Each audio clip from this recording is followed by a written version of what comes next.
महाकुंडली योग में आप सबका स्वागत है। मृत्यु से भय नहीं करना चाहिए। वैसे इस संसार में मृत्यु से बड़ा दूसरा कोई भय नहीं है। नचिकेता की कहानी को हम अगर उसमें कुछ शिक्षा समझना चाहें तो उस कहानी को हम ये समझ सकते हैं कि नचिकेता जैसे मृत्यु से नहीं घबराया, मृत्यु के पास पहुंचकर उस आत्मा का रहस्य जान लिया, उस सनातन सत्य का रहस्य जानकर और अमरता का रहस्य जान लिया।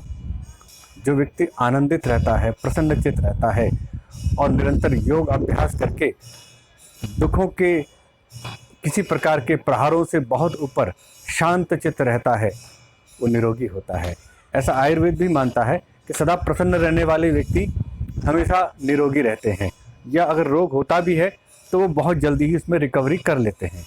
परंतु जो व्यक्ति अशांत रहता है, चिड़चिड़ा रहता है, दुखी रहता है, ईर्ष्यालु रहता है और कुछ ना कुछ क्रोध करता ही रहता है, वो अवश्य बीमार पड़ता है, लंबा बीमार पड़ता है। इसलिए प्रसन्नचित रहिए, स्वस्थ रहिए, आनंदित रहिए और ध्यान करते रहें। आज ध्यान के विषय में प्रातः अग्निम प्रातः इंद्रम हवामहि, इसी मंत्र को एक दूसरे तरीके से समझते हैं। जब हम सवेरे उठते हैं तब हमारा मन, हमारा जो चित्त है, हमारा जो मेंटल लेवल है, वो अभी एक बहुत अच्छी नींद से उठा है, नींद से जागा है। हमने कुछ भी स्वप्न देखा हो, हमने कुछ भी बहुत गहरी नींद का अनुभव किया हो, उसके बाद जैसे ही हम आँख खोलते हैं हमारा माइंड चलना शुरू होता है। हमें पूर्व रात के जो हमने विचार थे वो विचार सबसे पहले हमें आके घेरता है। उसके बाद फिर हम आगे पूरे दिन भर में क्या करने वाले हैं उसके विषय में सोचना शुरू कर देते हैं। यानी एक वर्ल्ड जो एक्स्ट्रा वर्ल्ड है, एक्सटर्नल वर्ल्ड है, वो वर्ल्ड सांसारिक मेटेरियलिस्टिक वर्ल्ड हमें हमारे दिमाग पर हावी हो जाता है। हम लगातार उसी के विषय में सोचने लगते हैं। उस अवस्था से पहले जैसे ही हम सोकर जगते हैं तो पहली स्टेट, हम मेंटल स्टेट उस लेवल पर रखें जिससे हमारी आत्मिक शक्ति का हमें आभास हो। वह है प्रातः अग्निम प्रातः इंद्रम हवामहि कि प्रातः काल की इस वेला में, जो सुबह लगभग 1.5 घंटा पूर्व सूर्योदय से का समय है, वो भी प्रातः काल है। इस मॉर्निंग टाइम में हम प्रातः अग्नि को और इंद्र को पुकारते हैं। अग्नि, वो अग्नि जो स्पेस उत्पन्न होने से पहले थी, यानी ये जो स्पेस है, पूरा अंतरिक्ष है, पूरी गैलेक्सीज है, ये गैलेक्सीज जब उत्पन्न नहीं हुई थी उससे पूर्व भी वो अग्नि थी। तो हम एक दो कैटेगरी कर देते हैं। एक से संसार का अर्थ जब हमारा माइंड सोचने में लग रहा है तो इस पृथ्वी के अंदर जो कुछ है हम उसी विषय में सोच रहे हैं, और इस पृथ्वी से परे भी जो कुछ है या हम उसके विषय में सोचते हैं।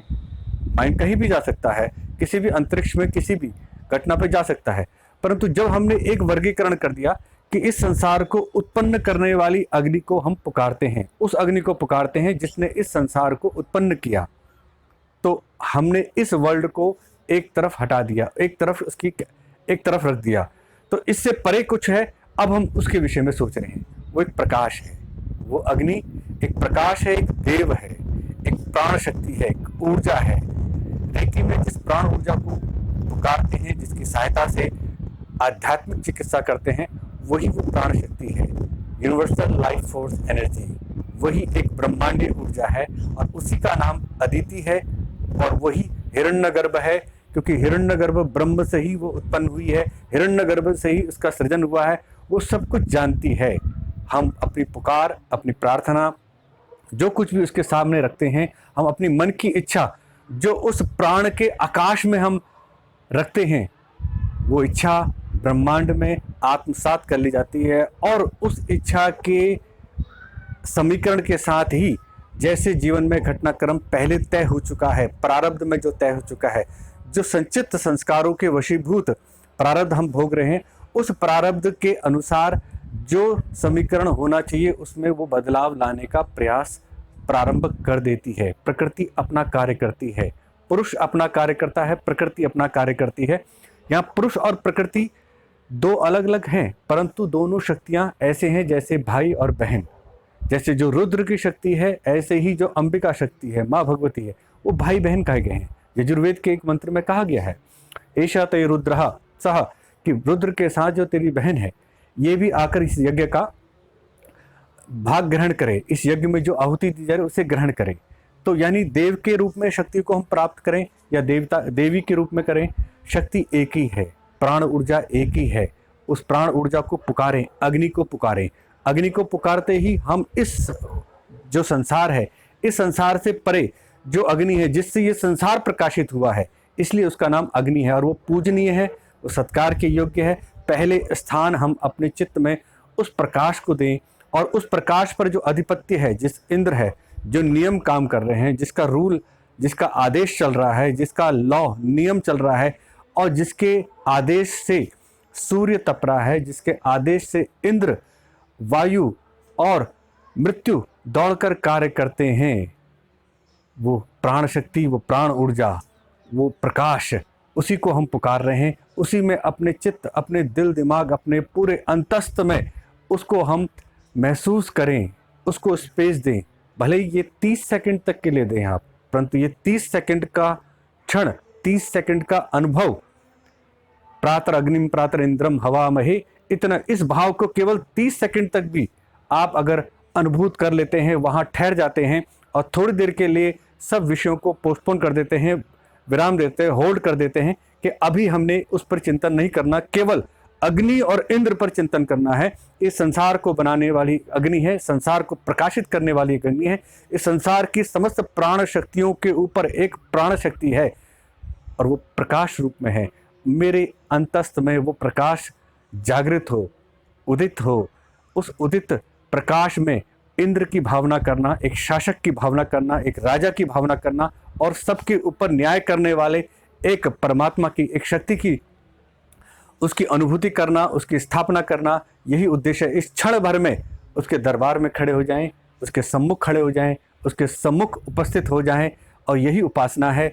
यही उपासना व्यक्ति के जीवन में बहुत चमत्कारिक परिवर्तन कर देती है। 30 सेकंड तक अगर आप अपने मन को थाम लेते हैं, अपनी बुद्धि को नियंत्रित कर लेते हैं, अपनी चेतना को, अपनी चित्त शक्ति को केवल अग्नि के उस स्वरूप पर जो स्वप्रकाश है, जो स्वयंभू है, उस स्वयंभू लिंग को, उस महादेव की शक्ति को अगर आप निराकार, निर्गुण और इस अव्यक्त ब्रह्म शक्ति को, इस ब्रह्म प्रकाश को अगर अंतस्थ में आप समझ लेते हैं, वहाँ ठहर जाते हैं, उस प्राण में, अपने प्राण को उस प्राण में थोड़ी देर के लिए निहित कर लेते हैं, समाहित कर लेते हैं, तो ये 30 सेकंड आपके पूरे दिन को नहीं, आपके पूरे जीवन को बदलने की क्षमता रखता है।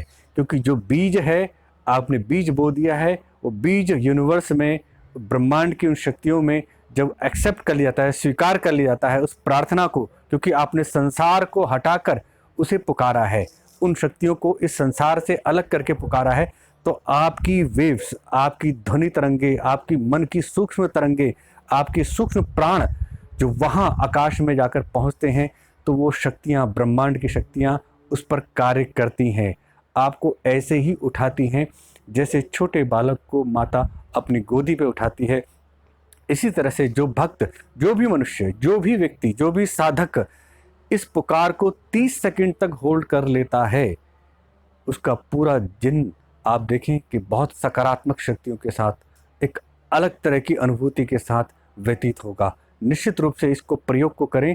सुबह उठते ही, रात को सोने से पहले एक अवश्य काम करना है कि आपने इस अग्नि और इंद्र के विषय पर लगभग 3 मिनट तक विचार करना है। 3 मिनट तक विचार करने से पहले आपने क्या करना है कि आपने ओम नमः शिवाय को, इस मंत्र को कम से कम 11 बार मनी मन में दोहराना है। ओम नमः शिवाय, केवल अभी अभ्यास में, प्रारंभ के लिए ओम नमः शिवाय के जाप को आप 11 बार अगर कर लेते हैं, उसके बाद फिर अग्नि और इंद्र के विषय पर विचार करते हैं कि सुबह उठते ही मुझे 30 सेकंड तक इसे होल्ड रखना है, मन को केवल इसी भाव पर स्थित रखना है।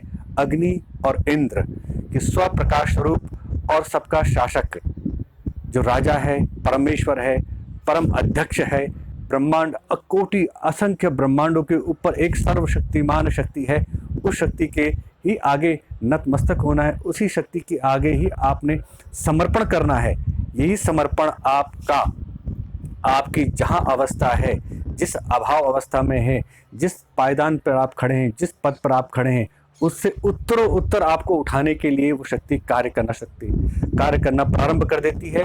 वो शक्ति इतनी शक्तिशाली है कि उसके आप जो कुछ मांगना चाहते हैं, आपकी बुद्धि में जो कुछ आ सकता है और जिसे आपका चित्त स्वीकार कर ले, जो रियलिस्टिक हो, जो स्पेसिफिक हो, बिल्कुल निश्चित हो, उस विचार को इस 30 सेकंड के आप ध्यान के बाद अगर आप वहाँ अपनी इच्छा रखते हैं तो वो इच्छा कार्य करना शुरू कर देती है। इस इच्छा को और इस योग क्रिया को दो को अलग रखना है। अगर आप बिना इच्छा के इसे करना चाहें तो ये बहुत ही श्रेष्ठ कार्य होगा। ये आपकी एक अलग तरह की आत्मिक शक्ति को बढ़ाएगा। यदि फिर भी कोई सांसारिक इच्छा आपके मन में है तो उसे अवश्य रखें 30 सेकंड के बाद और उसे 3 बार दोहराएं। 3 बार दोहराना है, 3 बार आपने उस परमात्मा से प्रार्थना करनी है और ये अनुभव करना है कि वो प्रार्थना उन्होंने सुन ली है, क्योंकि वो प्राण शक्ति चेतन देव है। वो सब कुछ जानती है जो कुछ हमारे मन में है। तो अपने मन में क्षण भर के लिए 30 सेकंड के लिए आप उसके स्वरूप में स्थित हो जाइए और 3 बार उस प्रार्थना को कीजिए और फिर देखिए कि आपका दिन कैसा जाता है।